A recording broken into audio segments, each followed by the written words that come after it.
There was a great revival in the Hebrides in the early 1900s.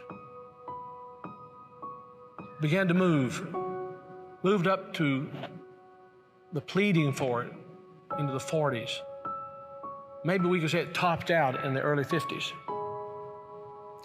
Two old women, one was 84 years old and one was 82 years old. One was blind and one was humped over so badly with spinal stenosis, just arched over.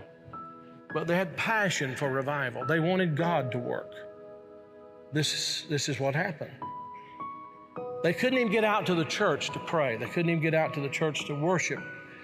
Their house became a place to meet. People came in. They got so passionate about revival coming to their isle, the Isle of Lewis. They got so passionate about it. They confronted the preacher and wanted to know if he was thoroughly right with God. And they prayed and prayed and prayed. And they'd seen the Lord, they said, with the church filled up and God blessing, a great overflow.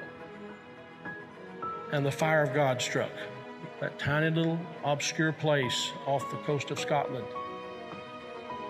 And when it happened, there was a young teenage boy that got saved in it.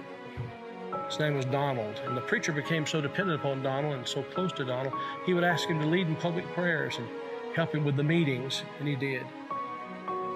Oh, how God worked. People began to hear about it, and the revival fire spread. It spread.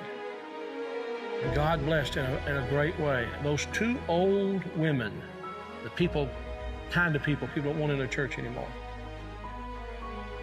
And from that same island, there was a young girl who was a cousin to Donald Smith, who immigrated to America. Her name was Mary Ann Smith McLeod. She came to America in 1936. She met a man named Fred, and they were married. They fell in love. They were married. God blessed in a great way. And those old women were her aunts. And they came out of that fiery revival, They really experienced revival.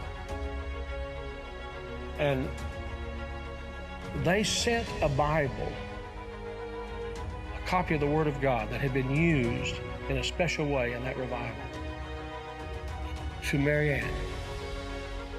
She started having children. I think it was 1937, she had her first child. They named him after his father, Fred.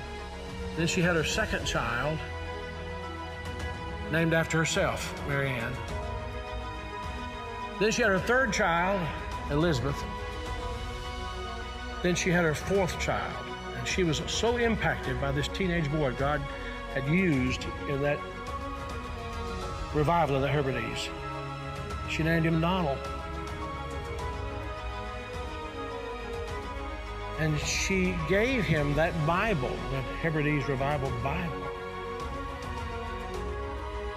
He was born in 1946.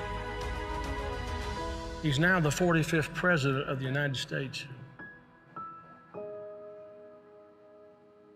And that revival Bible is in the Oval Office.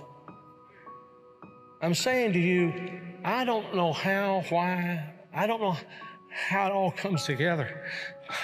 But I believe God is putting some things together to give us just a window.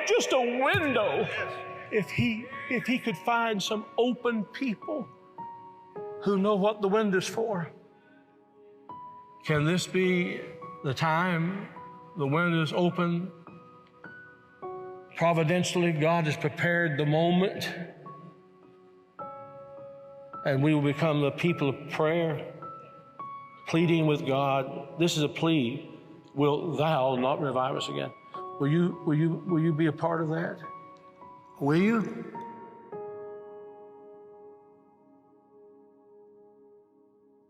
When God steps out, suddenly men and women all over the parish were gripped by the fear of God.